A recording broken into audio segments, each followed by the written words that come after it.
coming back, continue the grind. I think I can finish this today.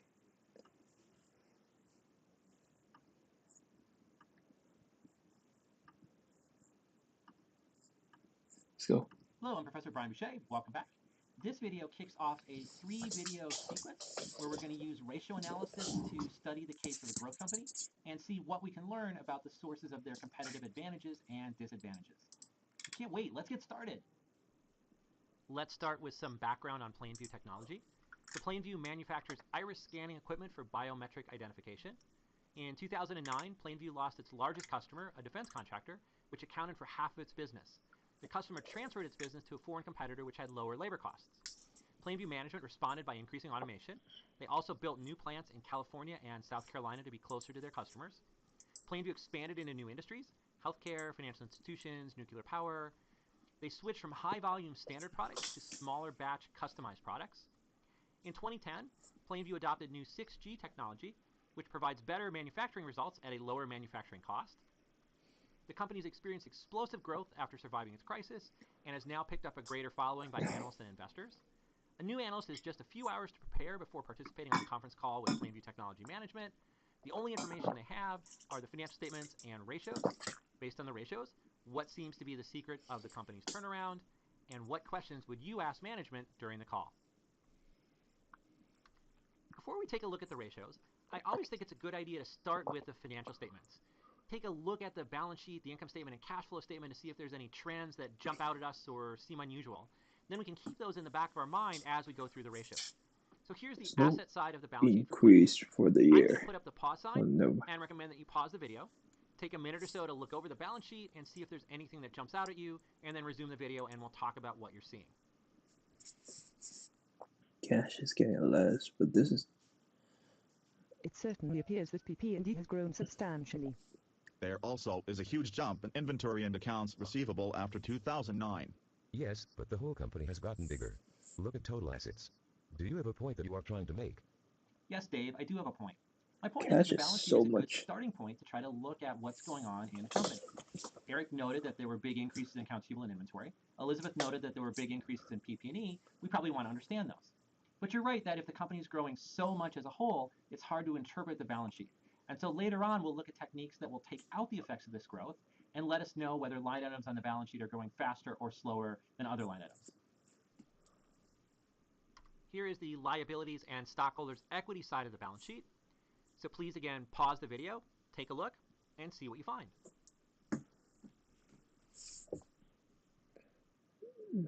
Well, Pay off I a would lot say of the debt, huh? long-term debt and Maybe. paid-in capital have grown tremendously. Hey, I wanted to go first this time. Accounts payable has grown similar to inventory and accounts receivable, but current liabilities are actually down in 2011. But you are going to pop it and tell us again that the whole company is growing, and we can't learn anything until we remove the effects of growth, and yada yada yada.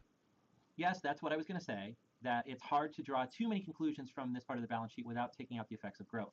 But there are a few things that sort of leap out as we look through this. So, for instance, current liabilities went down even though the company grew substantially. So there are some things that you can occasionally learn by looking at the balance sheet as a starting point. Next, we're going to look at the income statement. Here are the last 3 years of income for Plainview. Sales is Please so pause the big. video and see what trends leap out at you.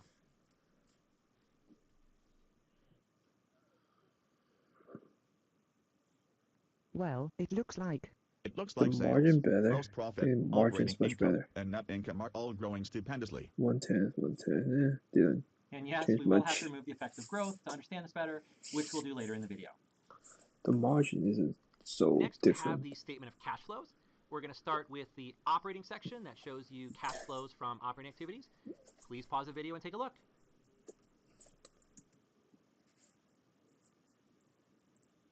ladies first. Even though net income has been growing steadily, cash from operations is, for lack of a better term, quite squirrely. Squirrely? Is that some strange jargon for volatile? Look at those big negatives for inventory and accounts receivable. Yes, those negatives match the growth we saw on the balance sheet. Now I think we are getting somewhere. We are getting somewhere. We see a lot of volatility in cash flows, and it looks like a lot of it is driven by accounts receivable and inventory, which we saw big movements on the balance sheet. We are getting somewhere. Here are the investing and financing sections of the statement of cash flows. along with the supplemental disclosures of cash interest paid and cash taxes paid. So again, pause the video and take a look. Just issue a lot of stocks today. Although lumpy, the capital expenditures, proceeds from borrowing, and common stock issued mirror the growth in PP&D, debt, and equity on the balance sheet. Yes, this part of the statement shows us the company's growing substantially through capital expenditures. We don't see any acquisitions listed here, so it's all internal CapEx, which makes sense because from the case we know that they built 2 new factories. And they're financing this growth with both debt and equity. So we see a lot of cash flow from debt issuances, and we see some cash flow from a couple of equity issuances. So they're financing themselves with both debt and equity. Now that we've taken a look at all the financial statements, I want to talk about something called common size financial statements. As we've talked about, it's hard to spot trends in the financial statements when there's tremendous growth. Basically, the growth in assets and growth in sales drive trends in all of the other line items. What we really want to know is, are certain line items growing more or less than would be expected given the overall growth in assets or sales? So we're going to come up with a common size balance sheet where we'll express all numbers as a percent of total assets, which will remove the effect of the growth in assets.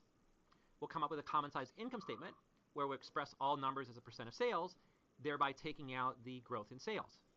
The cash flow statement is typically not common sized, it's not as susceptible to growth, and it's not clear what we would divide by to common size it. So it's only the balance sheet and the income statement that are typically common sized. Here's the common size balance sheet for Plainview, specifically the asset side. So why don't you pause and take a look.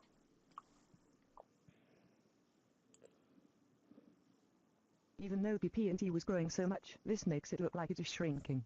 It is really inventory that is growing splendiferously. Yes, Elizabeth, nice catch. It is inventory whose growth is out of whack compared to the rest of the company. And we saw earlier that inventory had negative effects on cash flow. So we're going to want to pay close attention to what's going on with inventory as we go through the rest of these videos. Here is the liability and stockholders' equity side of the common size balance sheet. So again, pause, take a look and see what you see. This one, long-term liabilities. But this one drops These significantly. numbers look much more, as Elizabeth would say, squirrely. The biggest trend is the increase in liabilities relative to equity. Yes, Eric, the big conclusion we would draw here is that the numbers seem to be squirrely on the liability and stockholders' equity side. There doesn't seem to be a lot of clear trends. The numbers are bouncing up and down. The only trend that really emerges is total equity has gone down as a percent of liabilities and stockholders' equity over time, which means the company is relying more on debt financing and other liabilities and less on equity financing. And here is the common size income statement where everything has been divided by sales. Please pause and take a look. That's sales. Gross profit percentage has gotten bigger. But isn't this a video on ratios? When are we going to start looking at ratios? Well, Dave, these technically are ratios. We're dividing numbers by sales, and anytime you divide one number by another number, it's a ratio. But you picked up the key thing here, which is there's a clear increasing trend in the gross profit margin ratio, and that increase in gross margin has driven the increase in operating income ratio and the net income ratio. We're going to look at this more as we go through the videos. Finally, we have the DuPont analysis. Here is the return on equity for Plainview, and then it's broken down into all of its components with the definitions at the bottom of the slide. Why don't you pause the video for a minute or two, take a look at the slide, and see what kind of conclusions you draw. Becomes a better investment I'm eventually. going to go ahead and pop in here and analyze this one. For return on equity, we see a large and increasing trend in ROE over the 3-year period. It started at 11%, which meant that for every dollar of equity, the company generated 11 cents of net income. And now it's 16%. So for every dollar of equity, the company generates 16 cents of net income. So each dollar of equity is generating an extra nickel of net income, which is a pretty big increase over a 3-year period. Now let's look at the 2 drivers of ROE, return on assets and financial leverage, to see if Plainview's increase in ROE is due to better operating performance or to taking on more debt. So for return on assets, we see that it increased from 7% to almost 10%, which means that every dollar in assets is now generating about 10 cents of net income for Plainview compared to only 7 cents a couple years ago. So clearly there's been an improvement in operating performance.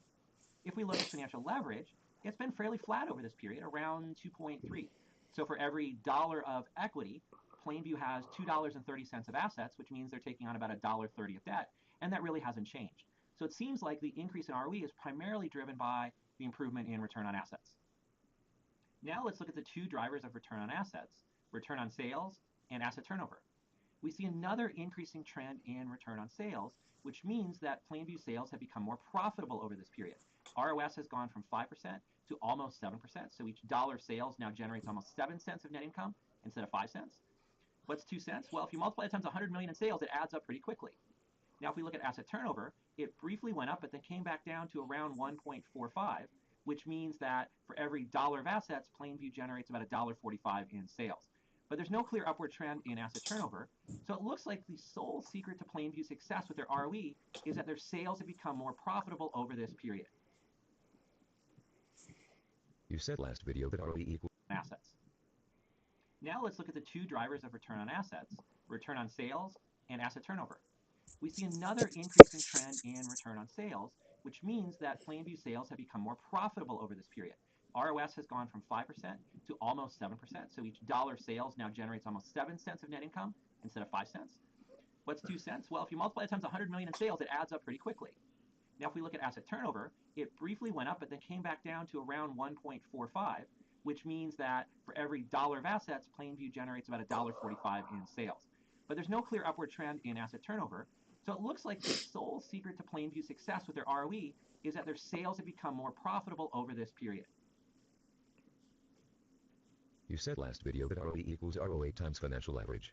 In 2011, 9.68 times 2.28 is 22.1, not 16.4. Just another in a long line of your mistakes. This one actually isn't a mistake, it's a simplification.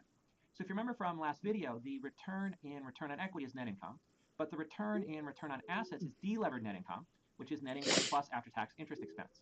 Because the returns are different, it won't multiply together. To get it to multiply together cleanly, you'd have to add a third factor or a correction factor, which would be net income divided by after-tax net income. If you multiply that third factor times ROA and financial leverage, then you will get ROE. Didn't Plainview adopted new? The third factor times 9.6J times leverage. Where's 0.74? One correction factor. ROA and financial leverage, then you will get ROE. Didn't Plainview adopted new 6G technology? Maybe every company in the industry have better profitability as a result of the new technology. Excellent point, Elizabeth. What we talked about in an earlier video is that we need to do cross-sectional comparisons. So what I'll do next is compare Plainview to 3 of their closest competitors. If you look at the industry, it looks like Plainview is having much more success than their other 3 competitors. They're the only company that had an increase in ROE over this time period. Their ROA was also up, whereas 2 of their competitors were down and 1 was up and then down. They're the only company that had an increase in return on sales. The other 3 companies were either down or flat, and there doesn't seem to be much difference in terms of asset turnover. So to wrap up, what we learned from the DuPont analysis is that the big increases in ROE for Plainview were unique for the industry. Plainview was clearly doing something that the rest of the industry was not able to do. Plainview's improved ROA was the source of its increase in ROE. It didn't take on more debt, it didn't lever up because financial leverage was largely unchanged. Instead, the ultimate source of the ROE increase was improvement in profit margin or return on sales. In contrast to the competitors, Plainview's return on sales grew dramatically over this period, whereas its asset turnover was flat, much like the competitors. So the secret to Plainview's success is that their sales became much more profitable between 2009 and 2011. Okay, but how were they able to make their sales more profitable? Can ratio analysis tell us that? Well, I do have a few more ratios up my sleeve, and we can take a look at those in the next video. Yes, let's wrap up here, and I'll see you next video when we continue the ratio analysis for Plainview Technology. Hello, I'm Professor Brian Boucher. Welcome back. In this video, we're going to continue our ratio analysis of Plainview Technology. We've got a lot of ratios to get through, so let's get started. Let's start by bringing back up the DuPont ratio analysis slide. I've added a couple boxes to what we had last time. Below return on sales, we have some additional ratios that'll let us drill down into profitability, things like gross margin and various expense ratios. And below asset turnover, we can look at turnover ratios for individual assets like receivables and inventory, and liabilities like accounts payable. We're going to start by looking at the profit margin ratios to try to figure out what are the drivers of Plainview's profitability. Most of these ratios are going to come straight from the common size income statement. We're going to look at gross margin, which is sales minus cost of goods sold divided by sales, which gives us a sense of the markup of the selling price over cost. We'll look at selling general administrative expenses to sales, so SG&A expense to sales, to get a sense for how much operating expenses are as a percent of sales. The combination of those two is operating margin, which is operating income over sales. Then we'll also look at the ratio of interest expense to sales and something called the effective tax rate, which is income taxes divided by pre-tax income. Yes, yes. We already saw all of these ratios on the common size income statement. Will the entire video be this repetitious? No, the whole video won't be repetitive, and it won't be repetitive either. But these are the ratios from the common size we looked at before. We need to look at them again because to understand drivers of return on sales, we need to divide the various items on the income statement by sales as well. Here are the profit margin ratios for Plainview. I have repeated all of the definitions at the bottom. I'm going to put up the pause sign. Why don't you take a look at the ratios and see what kind of things jump out at you. The margin got better. Gross margin, One operating thing that margin. leaps out at me is the steady increase in gross margin over the period. Does anyone have any theories for what could explain this increase in gross margin? Operating margin. Maybe the shift to customized products and to customers in new industries allow Plainview to charge a higher price. And it would certainly help that one large customer does not have monopsony power over Plainview. Ironically, Plainview is probably afraid to charge the defense contractor a high price for fear of losing the business. No, you have it all wrong. It is the shift to automation and the new technology that allowed Plainview to reduce its manufacturing costs, leading to a larger gross profit. All excellent theories. It could be that Plainview is able to charge a higher price for roughly the same cost, and maybe that's by moving into new industries or providing the customized products or by getting rid of the monopsony relationship. Look at number And 3. monopsony Right? is the opposite of a monopoly, where the customer has all the power instead of the supplier.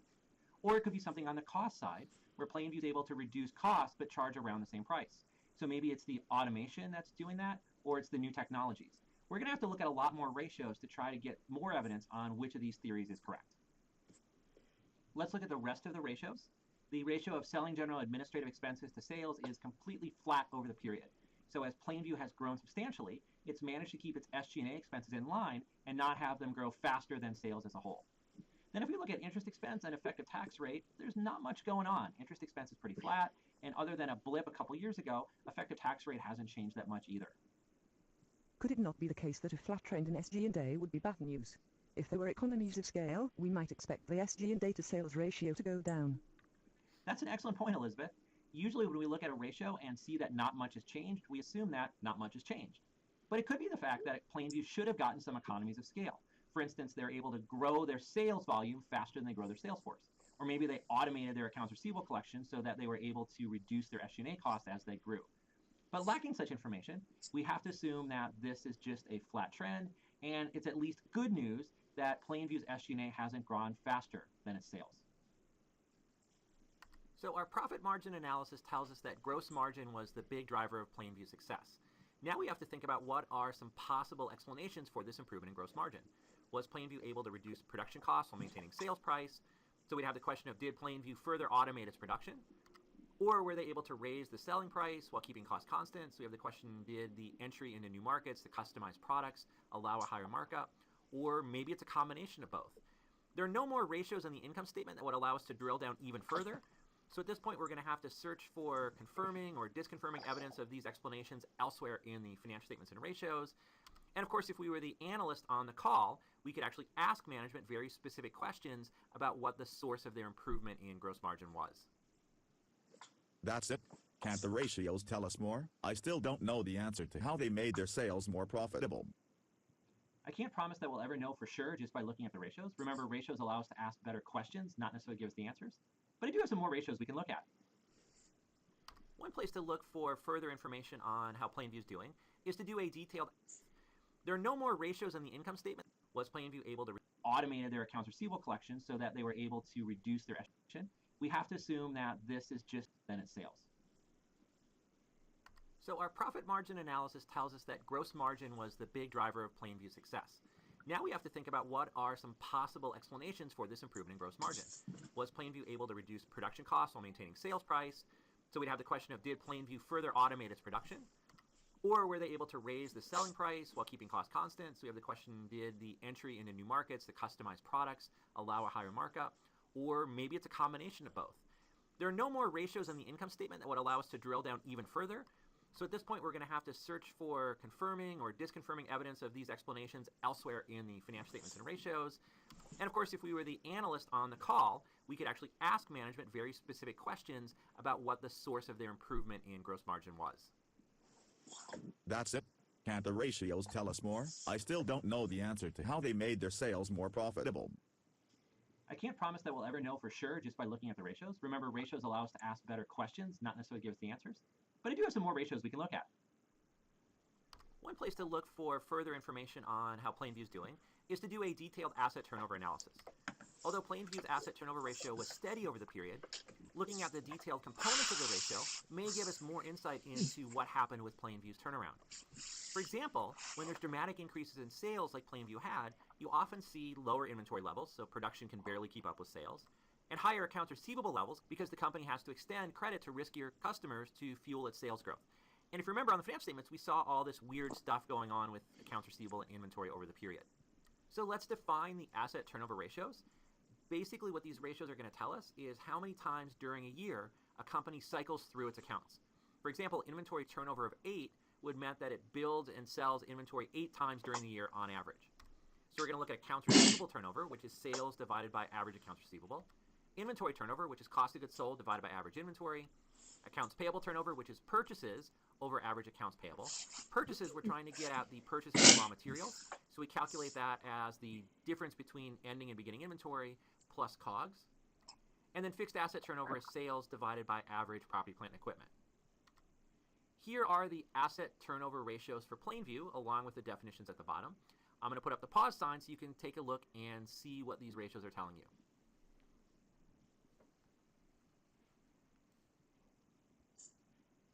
I do not find these turnover ratios very intuitive. I mean, Accounts accounts receivable turns payable. over 6 times. What's that? That's about 60 days on average. Could we think about it that way? Yeah, I've never found these turnover ratios that intuitive either. So I'm going to recast them in a way that is more intuitive to me and hopefully will be more intuitive to you as well.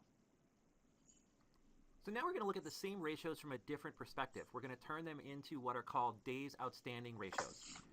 These ratios will help answer the question, how many days on average are given accounts outstanding?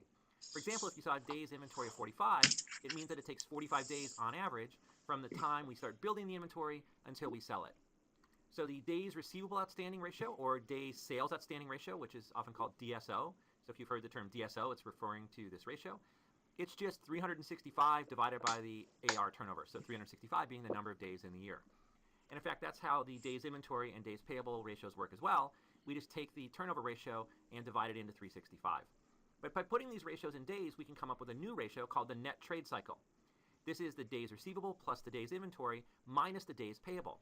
The net trade cycle represents the gap between cash outflows, which are the days payable, and cash inflows, which come from the days receivable, that we need to bridge with short-term financing. So in other words, the bigger the net trade cycle, the more borrowing you have to do.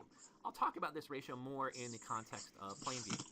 Speaking of Plainview, here are the days ratios for Plainview. These are the ones we're going to talk about in detail. So why don't you pause the video and take a look at them. Got the meetings. And take a look.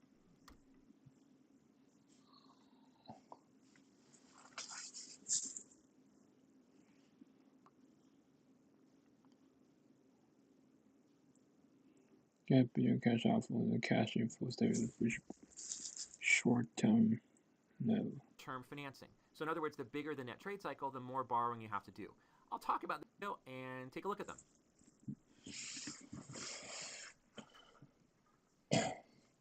Let's start on the top line with days receivable. So days receivable for Plainview has gone down from 60 to 44 over this period. Now the 44 means that from the time Plainview makes the sale, it's 44 days until they collect the cash. So they're collecting their cash 16 days more quickly over this period. Is that good news or bad news? Well, it depends. Remember, ratios on their own are not good news or bad news, but instead we want to figure out what activity drove the change in the ratio, and is that activity good news or bad news? For example, this could be good news if Plainview put in new collection efforts and as a result they get paid more quickly. It could be bad news if they've been restricting their sales to customers that pay more quickly and as a result have been giving up a lot of sales growth and profitability. But let me ask you guys, what do you think caused this? Clearly, it is the loss of the defense contract that allowed Plainview to collect more quickly. Such a large customer can practically dictate its payment terms. Maybe Plainview offered discounts for customers that paid more quickly. Or, it was the improvement in the economy. After the financial crisis ended, customers had better financial health and were better able to pay on time. Those are all excellent theories. Let's look at them one by one. Elizabeth suggested it was losing the defense contractor that allowed us to collect more quickly. And certainly if one big customer has power over us and refuses to pay more quickly, it's going to hurt our days receivable. Once that customer leaves and we can choose other customers, we can choose customers that pay more quickly. Plus, Plainview moved into new industries. And one thing we could look at is maybe the companies in those industries just tend to pay more quickly. Eric suggested that maybe we're offering discounts for more quick payments. The problem with that theory is that if we were offering discounts, it would cut into our selling price and cut into our gross margin, but we see that Plainview actually had an increase in gross margin. Dave suggested it's the economy as a whole. Well, we can check on that one as well. Why don't we bring up 3 of Plainview's competitors? Because if it's the economy, this improvement in collections should be shared by everyone in the economy. And as we can see, that's not the case. Only Plainview had an improvement in days receivable. Their competitors did not. So the most likely theory is that it's the fact that we got rid of the defense contractor and moved into the new industries with new customers that's now allowing us to collect 16 days more quickly. Next, let's look at days inventory. Days inventory has increased from 81 days to 105 days, which means from the first point that Plainview gets raw materials, it's 105 days before the finished inventory leaves the warehouse to go to the customers. So Plainview is having to hold inventory 24 days longer. Is that good news or bad news? Well, I guess it depends on what it reflects. It would be bad news if the inventory wasn't selling, but that's probably not the case for Plainview given their growth in sales. It could be good news if they're ramping up their inventory production in advance of future sales, but what do you guys think is the explanation? I think it was a shift to customization. It takes longer to produce inventory when it is made in customized small batches. Yes, that would make sense with a higher gross margin. Plainview can charge more for our product because it is customized and takes longer to produce. But it is peculiar that Plainview holds inventory longer when its sales are growing so much. I really like Eric's customization explanation for the increase in days inventory. If you make customized products, they're going to take longer to make. You have to make smaller batches, set up the machine for each batch, bring in different raw materials, and you're just going to have inventory longer. But as long as you're getting paid for that, you should see the gross margin increase, which is what we see with Plainview. Elizabeth raises an excellent point that it's strange to see days inventory go up when sales growth is also going up quite a bit. What could explain that is the 2 new factories. So maybe Plainview sales are not at a level that can support the 2 new factories to run around the clock, but we want to run them at capacity. So maybe Plainview's overproducing a little bit of inventory now in anticipation of future sales. Now let's look at the days payable ratio. That's gone down from 55 days. X Alomilo. Welcome. Can't position of the dude or my. I think just the slides getting crowded. To 33 days, which means that from the point Plainview gets raw materials from its suppliers, it's 33 days until they send them a check to pay them what they owe them. So Plainview is paying its suppliers 22 days more quickly than it did before. What could explain that? No duh. Collect cash faster from customers. Pay suppliers more quickly. If Plainview pays suppliers more quickly, it might get to take advantage of discounts, which would reduce inventory costs and improve gross margin. Makes sense. Hey, this is fun. Yeah, this is fun. So maybe it is a simple matter that if you collect cash more quickly, you can pay your suppliers more quickly. And in doing so, you can take advantage of discounts, as Eric pointed out. And if you take advantage of discounts, your raw materials cost less, which means your cost of goods sold is lower and your gross margin is higher. So why doesn't everybody always take advantage of discounts? Well, there's a cost to it, and that's what we're going to look at in this next ratio, the net trade cycle. The net trade cycle is basically a measure of the number of days that you have to borrow from a bank to meet a short-term cash shortfall. So the net trade cycle is days inventory plus days receivable. So that's basically the number of days from when you first get raw materials to when you make the sale and then collect the cash. So in Plainview's case, it's 105 days inventory, 44 days receivable, 149 days from when you get the raw materials to when you collect cash. Then we subtract the days payable, which is the number of days that you have until you have to pay cash to your supplier. That's only 33 days. So 149 minus 33 creates a gap of 116 days. That 116 days is the number of days Plainview has to go to a bank to borrow money. And note that Plainview is borrowing 30 days more now than they were a few years ago. Is this good news or bad news? This is very odd.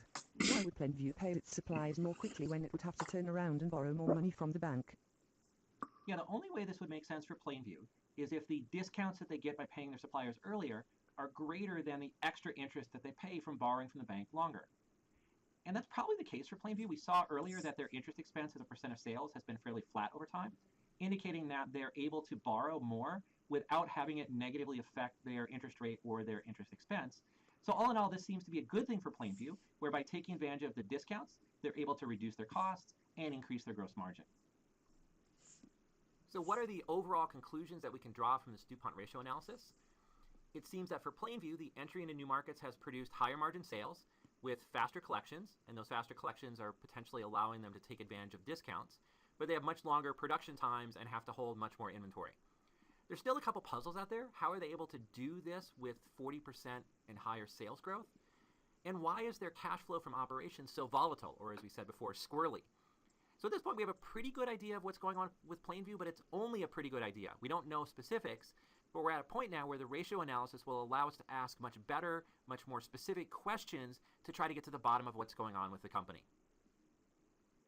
So, can you tell us what happened? No, I'm not going to tell you what happened. Because if this was real life, you would do the ratio analysis without knowing what was going to happen in the company's future.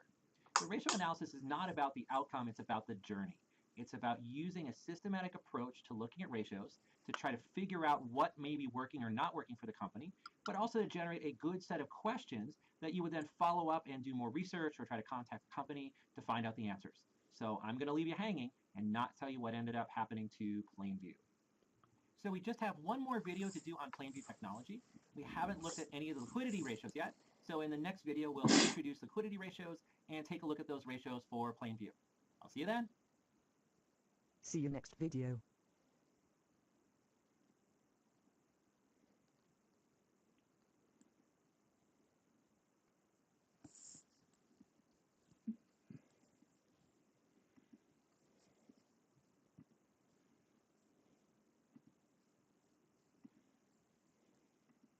Hello, I'm Professor Brian Boucher. Welcome back.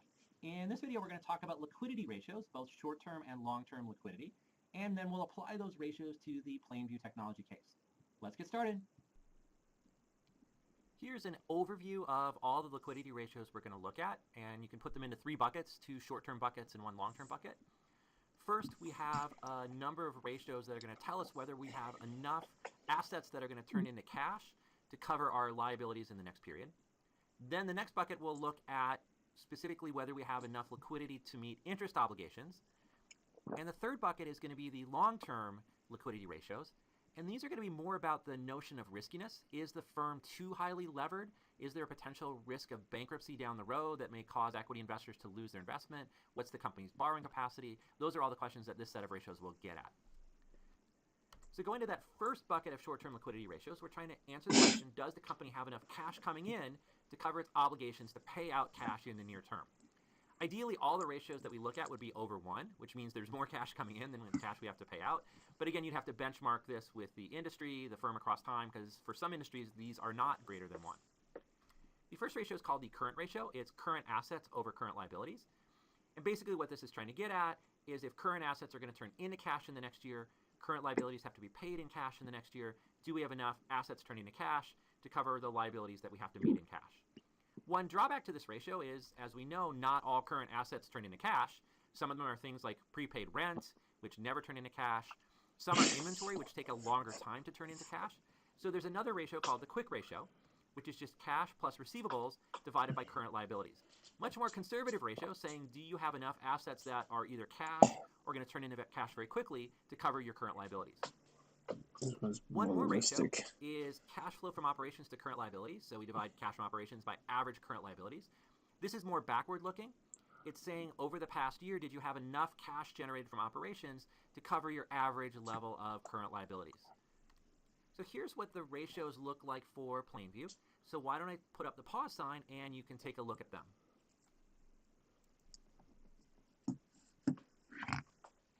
Okay, I guess there are no insights or questions from the virtual students, so I'll go on myself.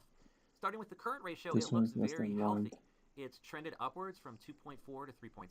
The 3.6 means that Plainview has 3.5 times as much current assets as it does current liabilities. Now, as we talked about, a problem with this measure is that inventory and prepaids are not necessarily going to turn into cash. So we have the quick ratio. which is cash plus accounts receivable over current liabilities, that also looks good. It's been trending upward, and it's now actually over 1. When we look at the cash flow to current liabilities ratio, it's not quite as strong. We see the volatility in cash flow that we've seen earlier in our ratio analysis, and this is trending down. But overall, I think we can say that Plainview's short-term liquidity position looks pretty strong. They seem to have enough cash that's going to come in to cover the payments they need to make out. Next, we're going to look at the interest coverage ratios. Here the question is, does the company have enough cash coming in from operations to cover its interest obligations? And again, ideally, these ratios would all be over 1. The first ratio is the interest coverage ratio, which is operating income before depreciation divided by interest expense. So this is a picture of interest coverage from an accrual accounting perspective. So if we look at the sales revenue, we take out cost of goods sold, we take out SG&A, and then we ignore depreciation since that's not ever going to be a cash flow, is that operating income enough to cover what we have in interest expense? We also have a purely cash-based measure. So cash interest coverage is cash from operations plus cash interest paid plus cash taxes. What we're doing there is those are subtracted from cash from operations, but we want to add them back to get pure cash from operating the business. So the question is that cash from operating the business enough to cover the cash interest paid? So here are the interest coverage ratios for Plainview. I will put up the pause sign and you can take a look.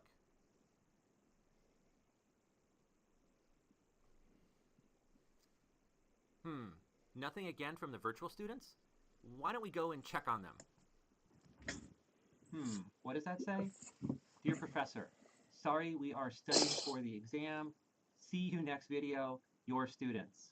Okay, I guess I have been going on too long about ratio analysis, and I do realize you've got an exam to do, so just give me a few more minutes and I'll wrap this up. Okay, so let me go through the interest coverage ratios. The interest coverage ratio looks really strong. There's an upward trend, and now it's 6.9, which means that Plainview's operating income before depreciation is almost 7 times as much as its interest expense. When we look at the cash interest coverage, it also looks strong, except for that 1 year where there was the negative cash from operations. But the current ratio is 3.8, which means that Plainview's operations is generating 3.8 times as much cash as they need to cover their cash interest costs. So it looks like, in general, Plainview's in a good position in terms of generating cash to cover its interest obligations. Now we're going to look at long-term liquidity ratios. These ratios are going to tell us something about how the company is financing its growth, as well as provide a measure of bankruptcy risk. The idea is the higher the company's leverage, the bigger the risk that it may have to default on its debt payments, and then the company gets forced into bankruptcy, hurting the equity investors. First ratio is debt to equity, which is just total liabilities over shareholders' equity. So for each dollar of investment by shareholders, how many dollars of liabilities has the company taken on? Sometimes we put total assets in the denominator, and we'll especially do that if shareholders' equity is really small, because that could distort this ratio. The next ratio specifically looks at long-term borrowing. So it's long-term debt to equity, total long-term debt divided by total shareholders' equity. And this is getting at how the company is financing its long-term growth. Is it using equity, or is it using long-term borrowing? And the final ratio is a little tweak on that. It's long-term debt to tangible assets.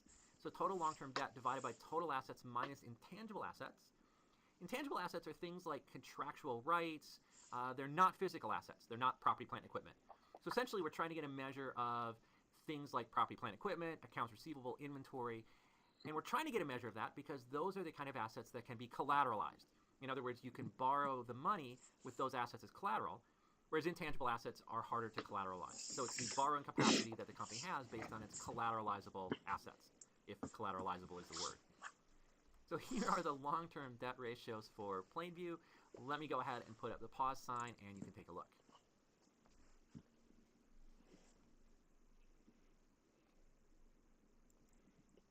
Let's take a look at these long-term debt ratios for Plainview. In this case, lower ratios are generally better than higher ratios because they would indicate less risk, more borrowing capacity to fund growth. So Plainview's debt to equity has risen over this period, but it's still only 1.05, which means that for every dollar of equity investment, Plainview has about $1 in liabilities, which is a fairly low leverage ratio. If we look specifically at long-term debt to equity, we see that this went up for a little bit, probably as they were expanding and building new factories, and then has come back down and is less than 1.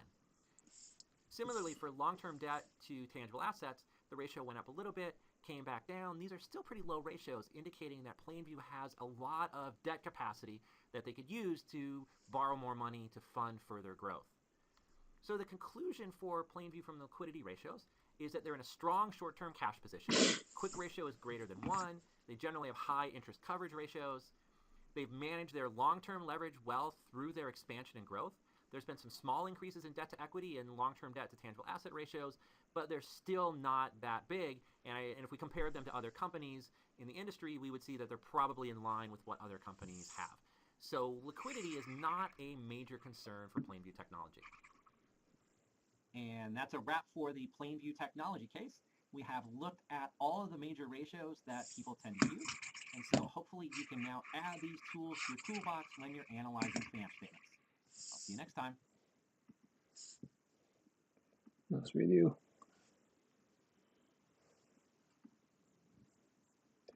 Hello, I'm Professor Brian Boucher. Welcome back. In this video, we're going to do a ratio analysis on the 3M company, the company whose financial statements we've been following along with this entire course. Let's get started. So here we are at 3M's financial statements. So there's a couple ways we could do the ratios. We could take all the numbers in the income statement and in the balance sheet that we need, and also from the cash flow statement, put them in a spreadsheet or put them in our calculator and calculate the ratios. Now, second way we could do it is try to look the ratios up on the internet. Why don't we do the second? Before we jump on the internet to pull some ratios, a quick warning. There's a lot of bad stuff on the internet. Hopefully you aren't thinking that this course is one of those bad things.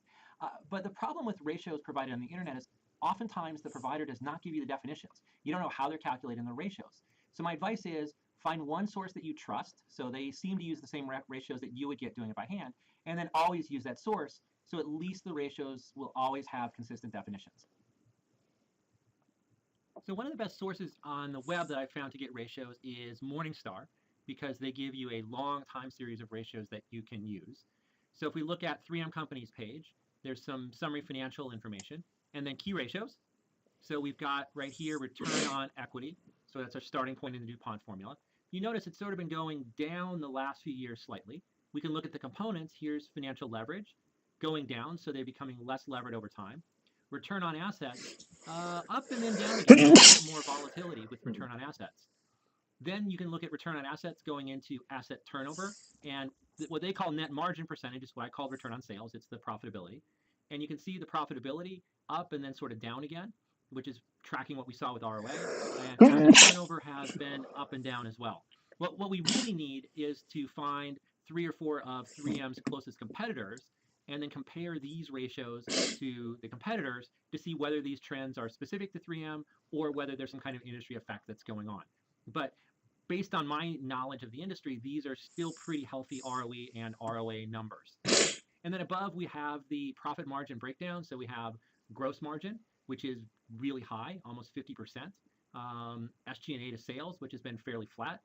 And operating margin. You also get R&D to sales, since it is a company that does R&D. And so we get to see the margin,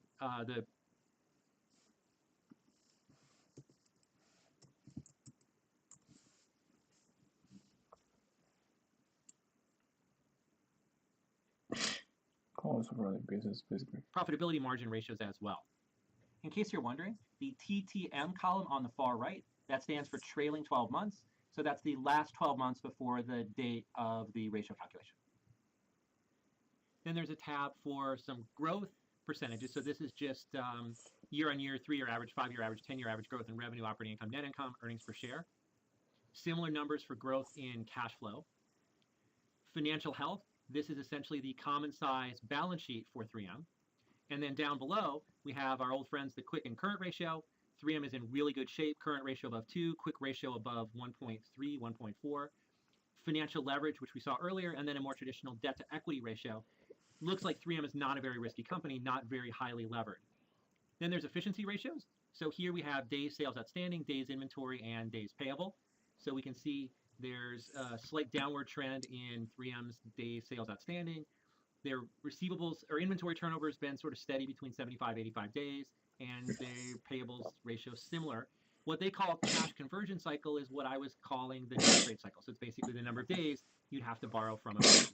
And then if you want to look at the ratios the other way, they have receivable turnover, inventory turnover, fixed asset turnover, and asset turnover. And then one more thing to show you is Morningstar has a extensive glossary. So if you don't know what any of these terms are, like one ratio we didn't talk about is return on invested capital. That's net income divided by stockholders' equity plus long-term debt and capital leases, short-term debt, capital leases. So basically, it's like ROE, except it also adds debt into the denominator. So you could just pull the ratios from a source like this, from 3 or 4 competitors, and then do the comparisons. You don't have to use your own calculator or spreadsheet to calculate all these ratios. And that's a wrap on our week-long look at ratio analysis. Now it's time for you to focus on the exam. Good luck, and I'll see you on the other side. Cool. I'm done with this class.